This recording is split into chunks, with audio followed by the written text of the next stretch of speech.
this case will have a minute then to address whatever they think might be appropriate from that response. Let's see. Let's start. Who did we end with? Oh, Bill, you're next. So I'm going to give you the first chance to ask a question of Dan, and I'll just step out of the way. So 2 minutes response, 1 minute response to the response.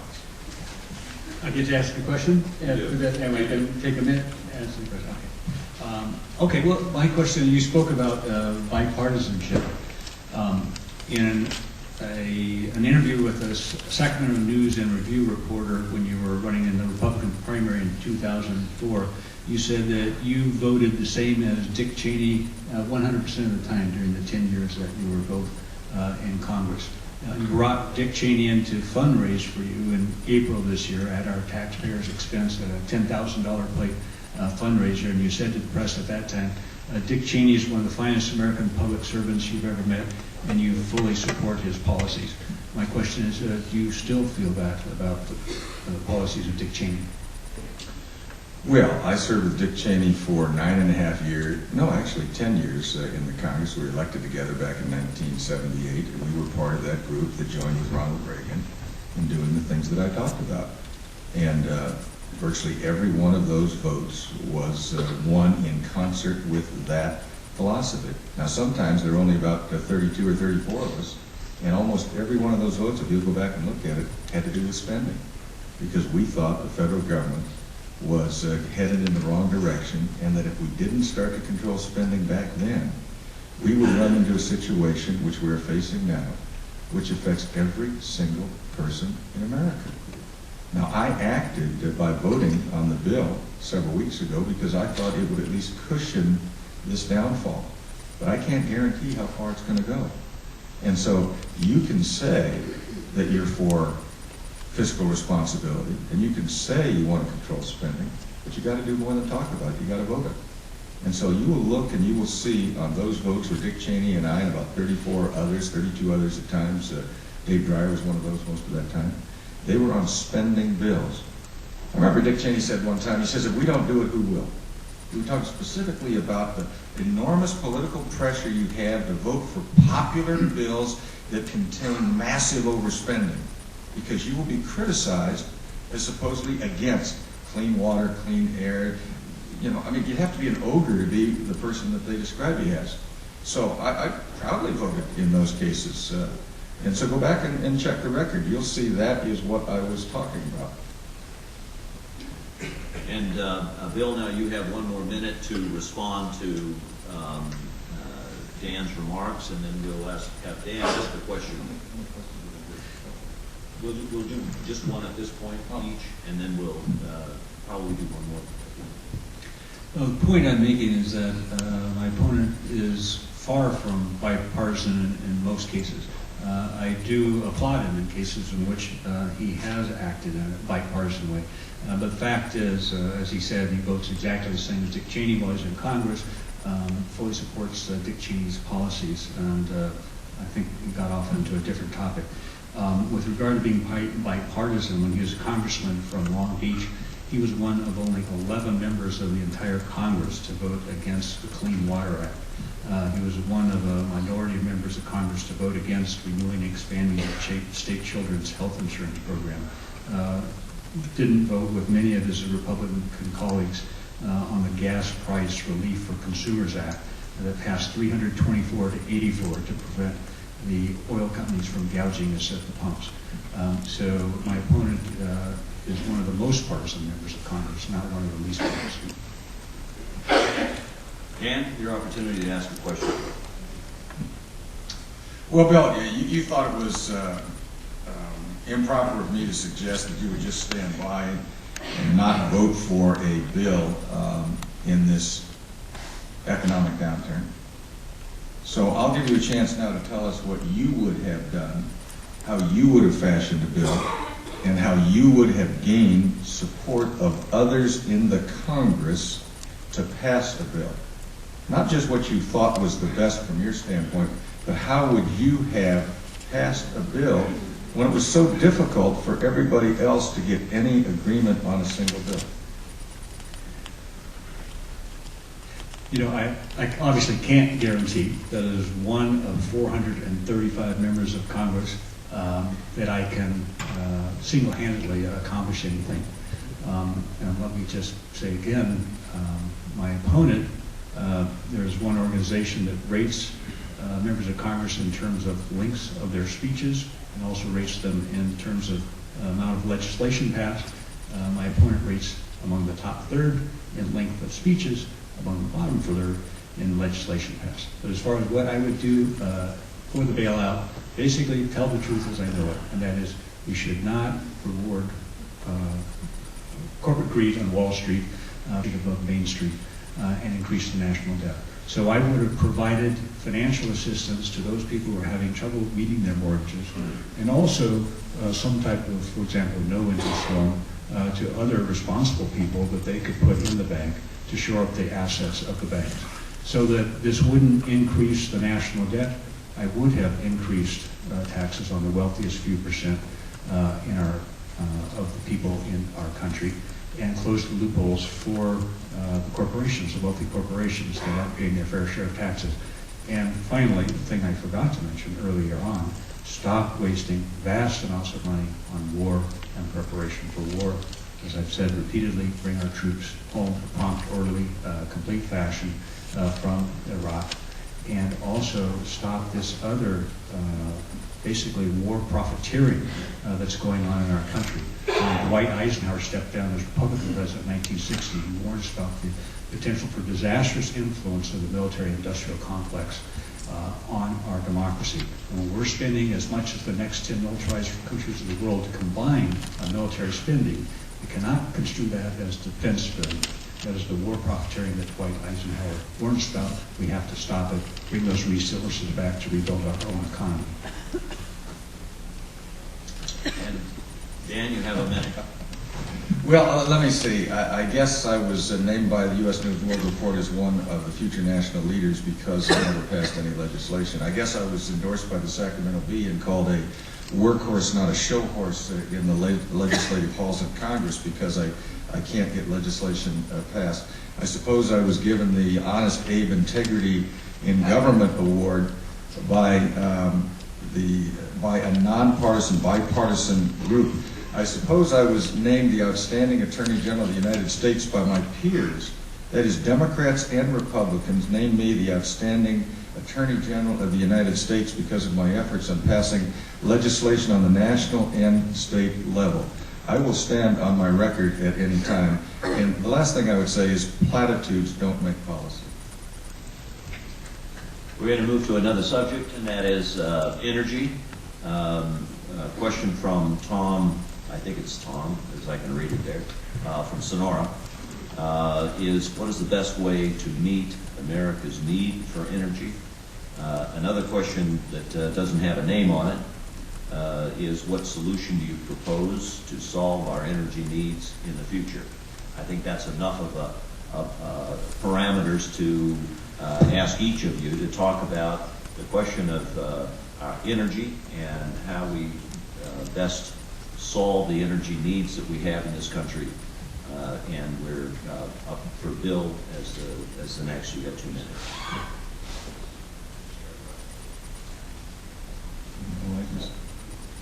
No, I asked the question last time. I go first. Yeah, and then Dan asked his question. So sweet. Yeah. Okay. Basically, I support the approach that my opponent has described in the flyers that he sends out to us for the town hall meetings at our expense, and all of the above type approach. We have to conserve. We have to try to use less energy. I believe there is a place for increased oil exploration, but from the best sources that I can find, the chance that we're going to significantly affect gas prices, or that we're going to have enough oil by drilling on American soil or off the coast or in Anwar, that type of thing, is exceedingly slight. It's estimated that if we open the coast to drilling, Anwar to drilling, it might bring gasoline prices down by a couple of cents a gallon. and that oil will be gone within a period of 10 years or so. So we have to look at all of the options. In medicine, again, another rule, you evaluate the risk, benefits, and alternatives if you're approaching a major operation. And that's the way we have to approach it. Look at the risk, benefits, and alternatives of all the different possibilities, including nuclear energy, solar, wind, biodiesel, hopefully some improved technology to make hydrogen fuel cells possible, and that type of thing. I say I agree with what my opponent says, but I don't agree with what he does. I don't agree with the fact that he takes huge amounts of money from the oil industry and says, yes, I'd take more if I could get it. Voted against the Clean Energy Act of 2007 to require the oil companies to pay their fair share of taxes for drilling on public land and to reinvest that in renewable energy. Voted against the Gas Price Relief for Consumers Act to prevent the gas companies from gouging us at the pumps. Voted against the Passenger Rail Investment Improvement Act passed by 311 to 104 to improve rail transportation and reduce energy costs that way. You can go to the website for more examples. Dan, your thoughts on energy? Yeah, I'm confused. I thought he agreed with me on this. You have attended enough of my meetings that you've gotten my rhetoric down about all of the above, and I'm happy to hear that. I'm happy to hear you for offshore drilling. I'm happy to hear that you would consider maybe Anwar. I'm happy to hear that you would consider tar sand development. I'm happy to hear that you would consider clean oil technology. I'm happy to hear that you would consider nuclear. I assume you would consider nuclear. I'm happy to hear that you are for all of those things because I'm not only for them, but I work for them. You criticized my vote on the recent rescue package. And you criticized it not only for the original bill that came out of the House, but also what was added to it in the Senate. What was added to it in the Senate, the largest expenditure were tax credits, continuing them. One of the major tax credits that continued was the tax credit for alternative energy production. Wind and solar, which right now on their own are not economic. Had I voted against it, that would have fallen off the table, as would the R&D tax credit given to corporations in America. As a matter of fact, had I voted against it, we wouldn't have had a patch on AMT, the alternative minimum tax, and 21 million additional American families would have had their taxes increased. And you criticized me for that. That cost $61 billion. Only in Washington would you say that stopping a sneaky automatic tax increase on the average citizen is pork. That's not pork, that's common sense. Thank you. I'm going to toss out another subject here from one of the questions that we don't hear much about, although it has been in the news not too long ago, and it certainly is a situation that hasn't been solved, an issue that hasn't been resolved, and that is immigration. And the question comes from someone named Anonymous in Avery, from Avery, California. And the question is, what are your views on the immigrant population coming to this country, and how will you help them? I would broaden that a little bit and just say, what are your views on how we deal with the problem of immigration in this country? And Dan, you're up. I'm for a continuation of legal immigration. In some cases, I would expand the numbers of legal immigration. I would look in the areas of skilled workers. I would look in the area of high-tech workers. I would look in the area of advantages to the United States from some of the people that would come here. We have, over the past 20 years, developed a policy in which family reunification is the primary goal and the primary activity that takes place with respect to immigration. I am for family reunification, but the question is, how far do you expand the definition of the family? And do you do that at the risk of stopping skilled workers from coming to the United States that might be able to contribute immediately to the development of our economy, first. Second, I've been working for well over 3 decades to secure our borders. I happen to be one of those who does believe that a fence makes sense in some areas, a virtual sense in all other areas. I've supported the increased border patrol. I've been supporting, in fact, it was my policy to get rid of the administration's policy of catch and release. Catch some people, tell them to show up in court in 60 days, you never see them again. They've stopped that. I have supported additional facilities. I've supported some internal enforcement.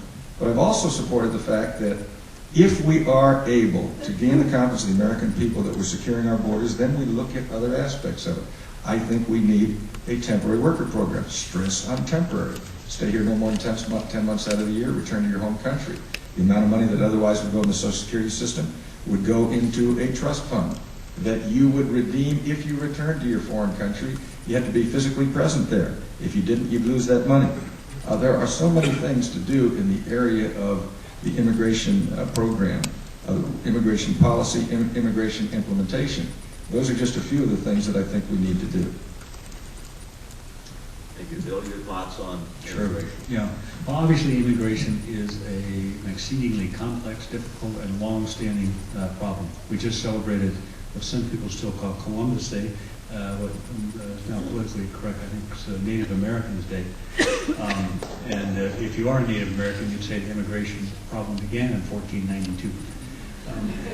We need to, as an overreaching philosophy, I think we need to replace politics of hatred and fear with policies based on reason and understanding and the facts.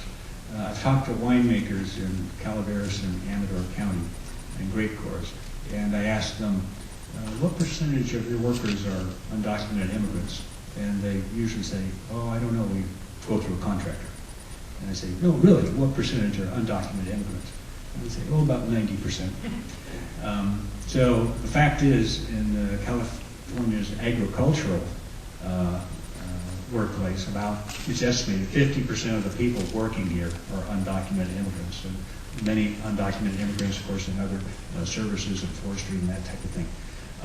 The best research that I know of shows that the undocumented immigrants actually have a net positive effect on our economy. They do compete for some of the lowest paying jobs, lowest skilled jobs, but overall they have a positive effect, and you can see why. They don't pick the grapes rot on the vines, the wine doesn't get made, doesn't get sold, and so on. So the first step, I think the first practical step, is to recognize that we're depending on the undocumented immigrants for labor and develop a facilitated guest worker program so that they can come in and out of our country legally. There is a very complex problem. The long-term solution more complex than that. I do not think that a fence is a good idea. I think that's a medieval solution. If you have to build fences between countries, around cities, I think you've got a very serious problem. You need to get to the root of the problem rather than building a fence. Thank you. Another question, another subject that we don't hear much about these days, but it's there. This is from John Kramer in Vallecito. The question is, the war on drugs. Are we winning or losing? And explain your position. So, Bill, you're up on that one. Sure.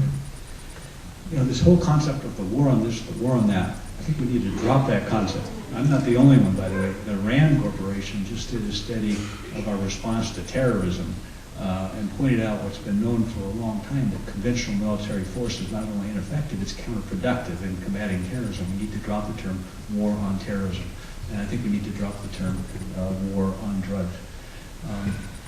You know, drugs, illicit drug use is a huge problem.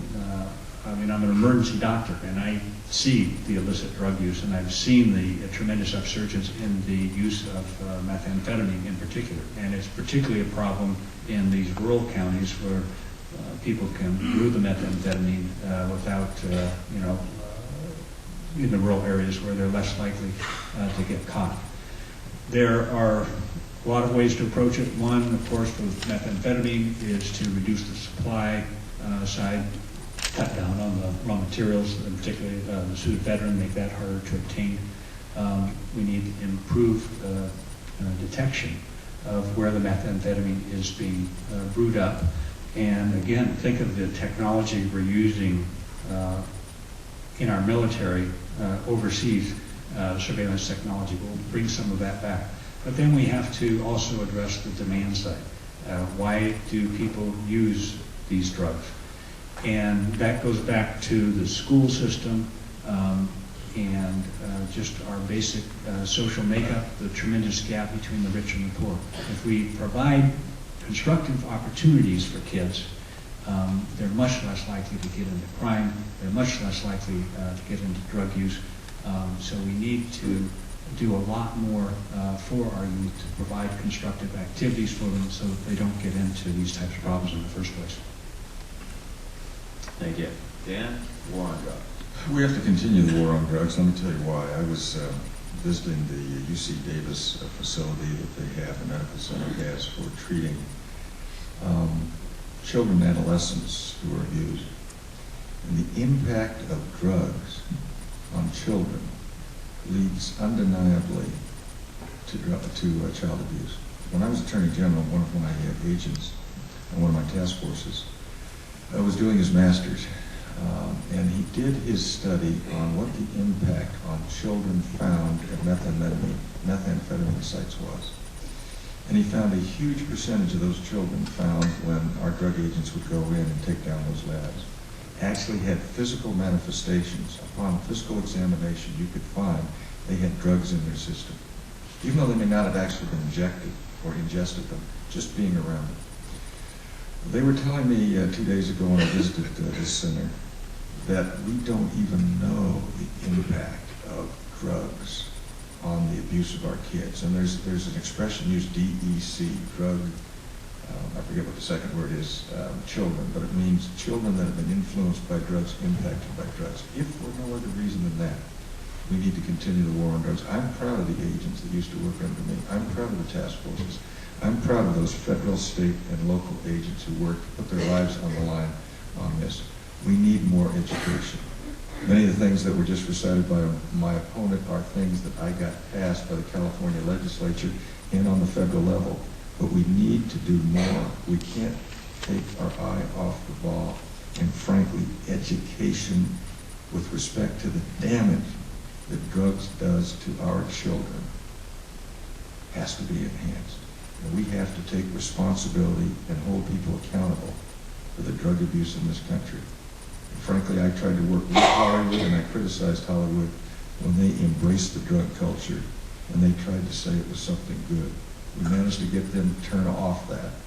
We need to have similar type of approaches where we bring other parts of society, not just government, together to stop this scourge of drugs. Thank you. Now, here's an interesting perspective from Ross Alford of Arnold. I believe Arnold is the right place.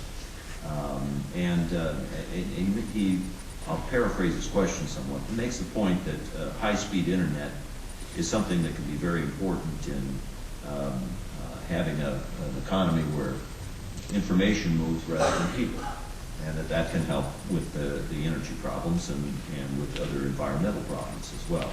And his question is, what can Congress do to help rural communities like ours that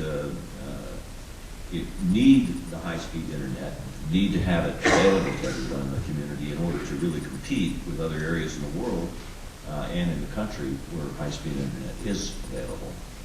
So, Dan, you're up on this one. Well, it's a greater question than what would Congress do that would help the rural area. It is what is Congress going to do to make sure that we can keep up with global competition in this area. What I mean by that was, when the internet was created, it never got to production phase. It was a pilot project. I had an opportunity to speak with the true father of the internet, who was on the UCLA staff recently. And he talked about the fact that they created this as a pilot project, never realizing that it would expand the way it did, and never therefore take it to the next level so the capacity would be enough to meet our needs.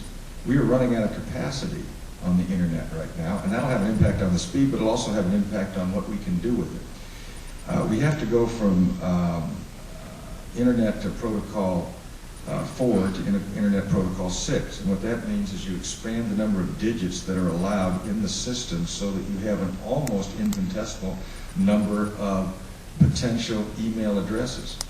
And in the future, those email addresses, most of which will not be individuals, they will be things. For instance, if you were to have, if we were talking about a virtual fence, for instance, for some location, you could have a sensing system that each part of which would be an individual internet email address. And then combined together, that information would be able to give you the capacity to find out what's happening in those areas. You could have this along highways, so if there were an accident, you could sense that it could go bad. But we can't do it under the current system of Protocol 4. Now here's the deal. China has adopted Protocol 6. The U.S. Defense Department has adopted Protocol 6, but we haven't in terms of our commercial application. So we could work around the edges and say we'll have a special program for the rural areas, but frankly, folks, if we don't move to the next protocol, we are not going to have the capacity to be able to deal with those issues, such as high speed in the rural areas. Bill, your thoughts on this subject? Sure. Well, being almost 5,000 emails behind, I have a love-hate relationship with the internet. And I think if you don't have high-speed internet up here at Encounters, you may be the lucky ones to go out for a walk and smell the fresh air and that type of thing. But in all seriousness, when I talk about stopping wasting vast amounts of resources on war and using for more constructive purposes, this would be one of the more constructive purposes to help rural counties develop high-speed internet. It obviously it helps with information. I think there is a serious potential for kids being too stuck in front of their computers and not interacting socially and not getting enough physical activity. So we have to all be a little bit worried about that. But obviously the internet is also a terrific potential tool. I'm going to take my extra time to go back to something else. As far as the bailout bill, my opponent mentioned some good things in the bill. There was elimination of the alternative minimal tax for some people, and that's a good thing. That was intended to make the richest people always pay taxes without getting away with loopholes. But the alternative minimum then began to apply to middle-class people, and that should have been eliminated. But it had nothing to do with the Wall Street bailout. It was just one of these things that was added to sweeten the deal to get a few more people to vote for it. Similarly, CEO compensation, a limit on the CEO golden parachutes was added, which really had, well, not directly related. My opponent, by the way, voted against a bill earlier that stood by itself to give stockholders a share of the CEO compensation. Thank you. Now, I hope that nobody gets dizzy with the way we changed subjects so quickly here, but there's so much to cover. And another subject that was covered in a couple of the questions that I picked up at the break is global warming. Certainly, we all know a lot about that. There were, let's see, a question here from Holly Johnson, a student here at Bret Harte, and from Murphy's. You see these students, they know how to put their name and their town. They follow the directions. That's right. But the question is, how do you plan to address the rising crisis of global climate change? And there was another question that says, what specific initiatives will you support or propose to curb the effects of climate change? That's from Kevin Hansen, Mountain Ranch. People who care about global warming do follow directions. And Bill, we're up for you. I think there's overwhelming scientific evidence that global warming is occurring, and that it's due, in part at least, to the human production from cows, expelling methane of these so-called greenhouse gases. At a town hall meeting at a high school in our district, my opponent said to a group there that he didn't think it was scientifically proved that global warming isn't even occurring, and he cited as an example that Chicago just had the coldest winter in record. Well, I think there's overwhelming scientific evidence, and we need to reduce emission of greenhouse gases. Well, there are a lot of ways to do that. One system for carbon dioxide production has been called either a cap and trade or a cap and dividend type system. With a cap and dividend type system, the idea is that the government would put a cap on how much a given company, depending on the size of the company, could put out in terms of carbon dioxide emissions. And then there would be a tax for exceeding that. In the cap and trade, then different companies trade the levels of emissions that they can put out. In a cap and dividend type system, the idea is that the money raised from those taxes actually goes directly to taxpayers. And then the idea is, as time goes by, the government gradually lowers the caps as the technology improves to the point that we can be more efficient and not put out so much in the way of greenhouse gases. So that's the type of system that I would support, gradual reduction in caps of greenhouse gases. I think we ought to join the Kyoto, sign the Kyoto Protocol with other people, with the other countries of the world. We're one of the few industrialized countries that hasn't already signed it. And I don't think it'd be a disadvantage to our economy. I think it'd be an advantage in stimulating the production of renewable energy that doesn't lead to emission of greenhouse gases. Thank you. Dan, your thoughts on global warming? Well, you know, I realize what the conventional wisdom is, but I also recall that the conventional wisdom was the world was flat. I recall the conventional wisdom was that the sun revolved around the United States or the world. Some people think it still does. And I recall in the 70s, the consensus of scientists was that we're entering a period of global cooling.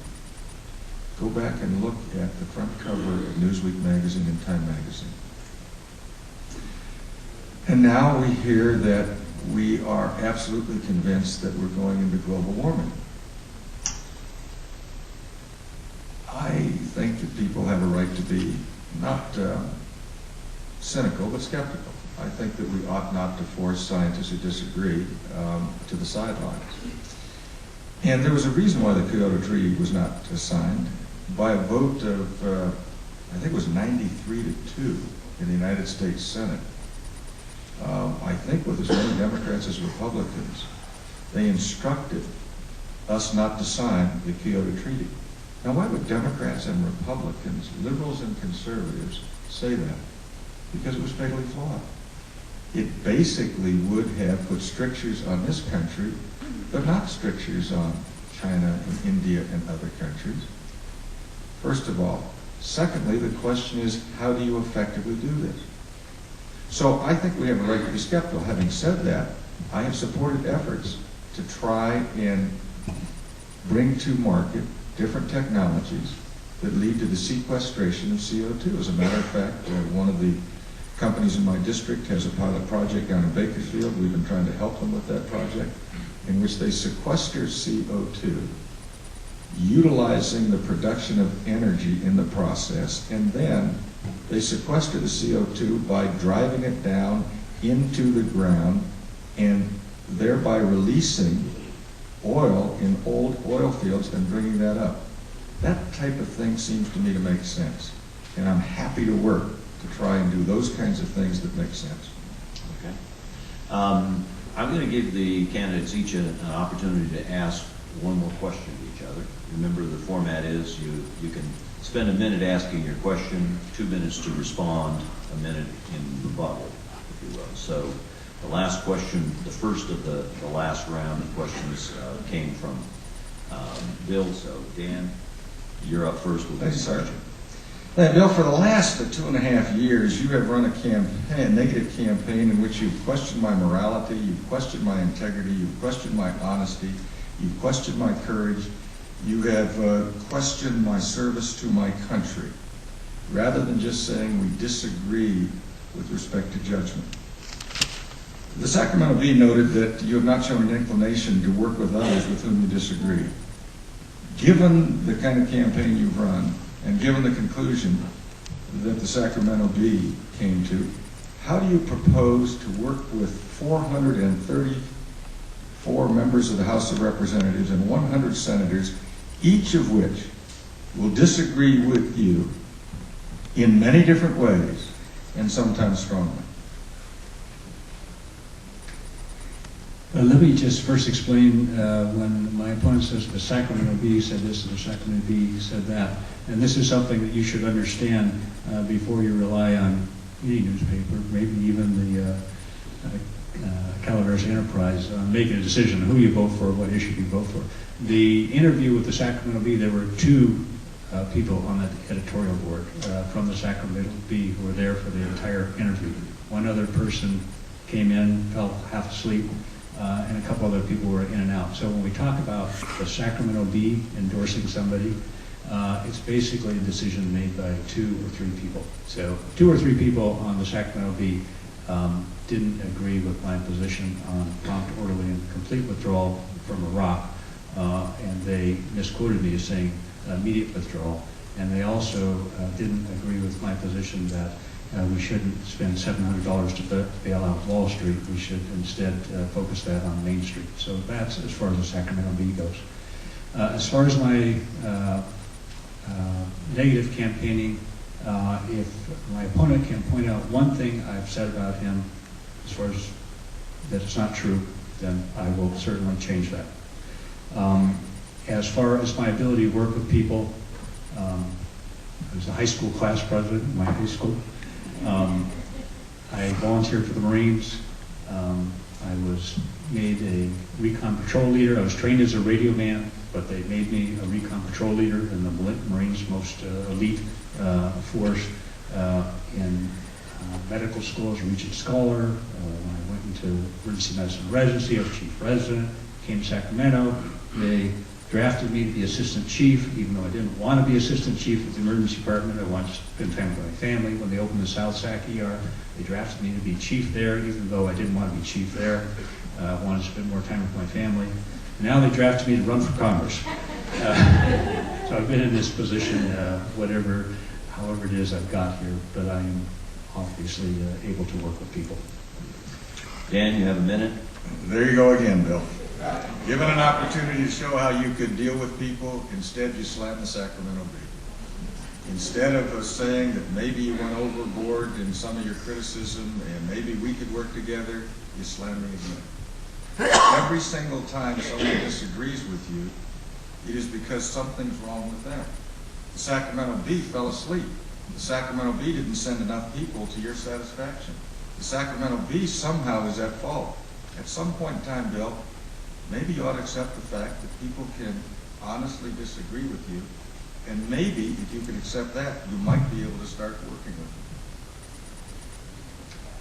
Bill, you have a minute to ask a final question of Dan, and then after we finish this final round, we're going to have to do our wrap-up.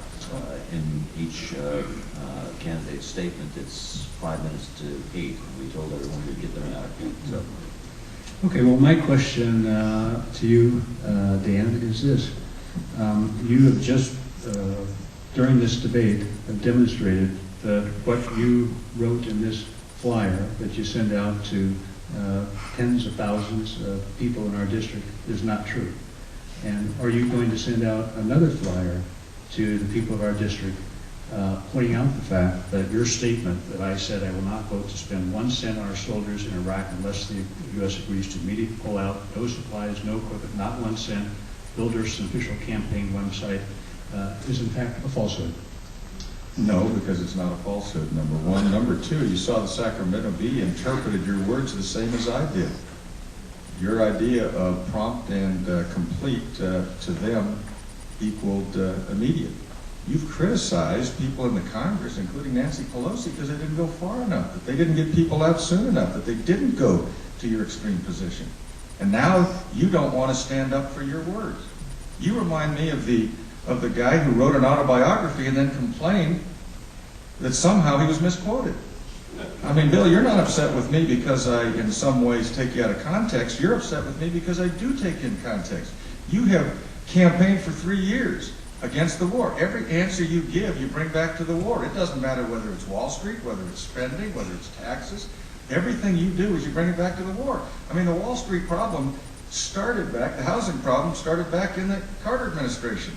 And unless you're trying to say Carter started the war in Iraq, I mean, then you had problems in the Clinton administration with what I pointed out in terms of them pushing and pushing and pushing the idea of risky loans. And the last time I checked, we weren't in Iraq at that point in time. But yet your answer is, it's the war, it's the war, it's the war, it's the war.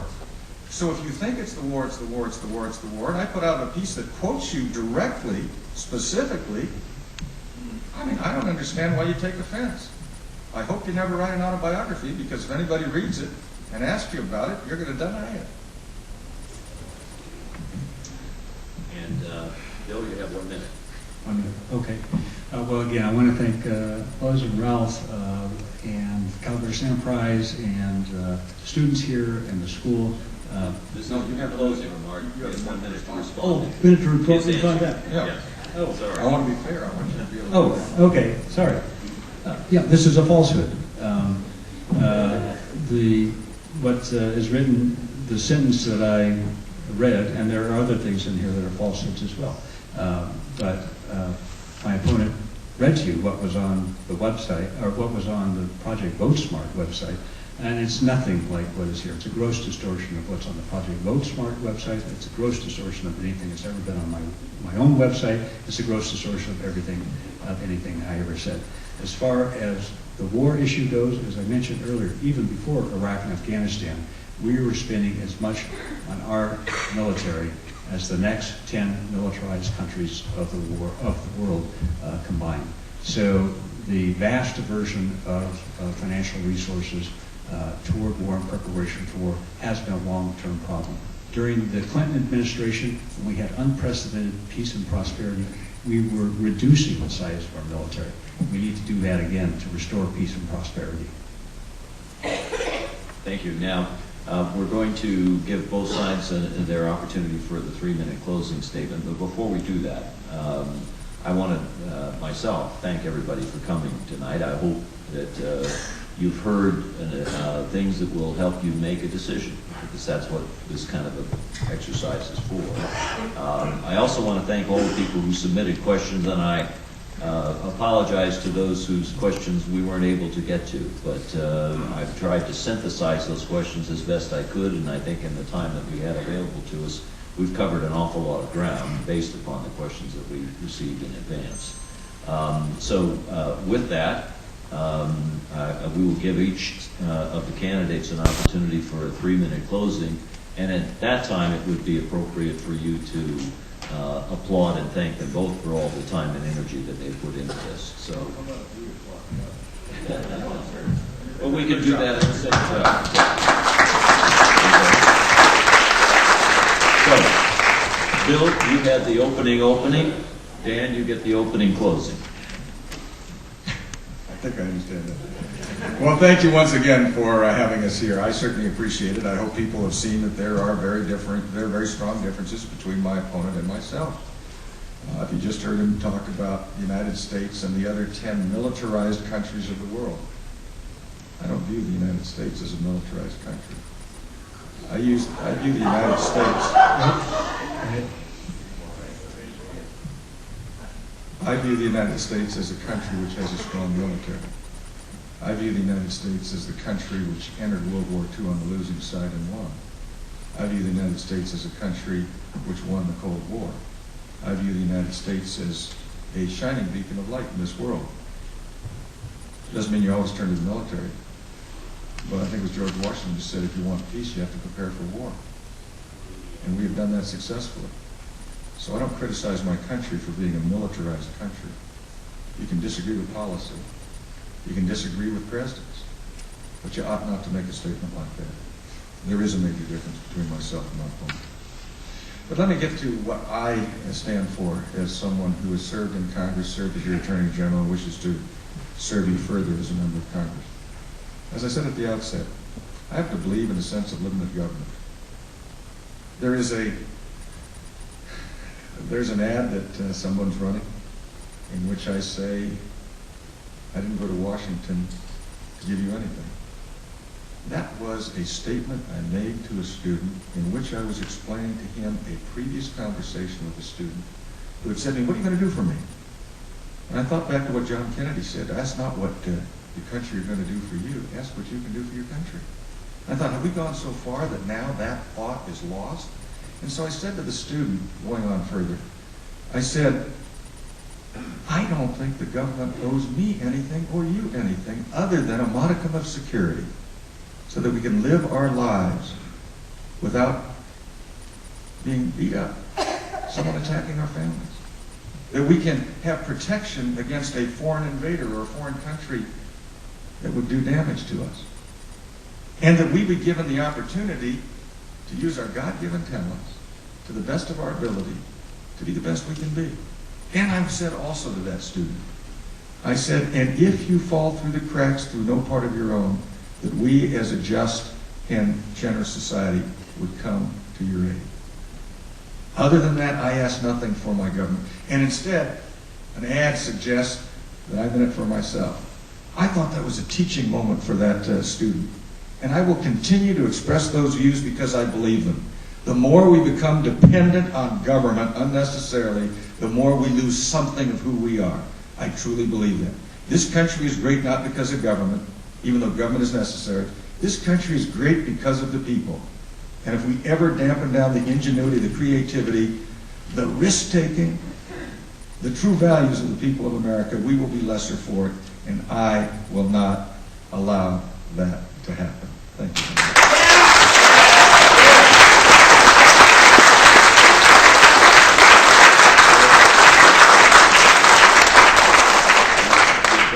Okay, thank you. Well, again, thanks to Ralph and Buzz and the Calaveras Enterprise and the Bret Harte School and the students for being here, and for all of you for being here. To respond to some of the specifics in my opponent's closing statement, indeed, it was at Bella Vista High School when a high school student asked him a question that basically amounted to, what are you going to do for me and my generation? And my opponent said, I'm not running for Congress to do anything for you. If you look at the FEC website and see where he gets his big contributions, and then you match that with his votes, I think you'd see that that statement to be more complete would be, I'm not running for Congress to do anything for you unless you're one of my big contributors. I'm running for Congress because people ask me to. Frankly, I would rather be practicing emergency medicine, but given what's happening in our country, given the current representation that we have, I felt an obligation, and given the fact that I couldn't find somebody else to do it, I felt an obligation to step forward to serve our country, to try to take back our government from the special interests that career politicians like my opponent represent, and to get back government of, by, and for the people. If you don't elect me to Congress, I would be more than happy to go back to working in the emergency department.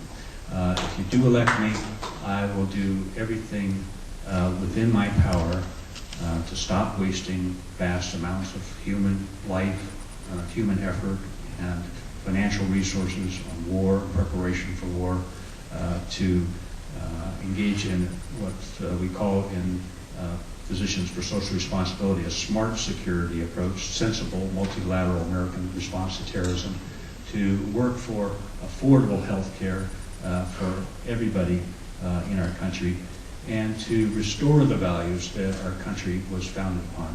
We've had house party after house party throughout our district, and my father, who's still alive, back acting up, and my mom's still alive, otherwise they would be here. He's a World War II veteran. And particularly the older generation, those who went through World War II, are so disturbed with the situation in our country, the loss of our moral compass, the loss of our standing in the rest of the world.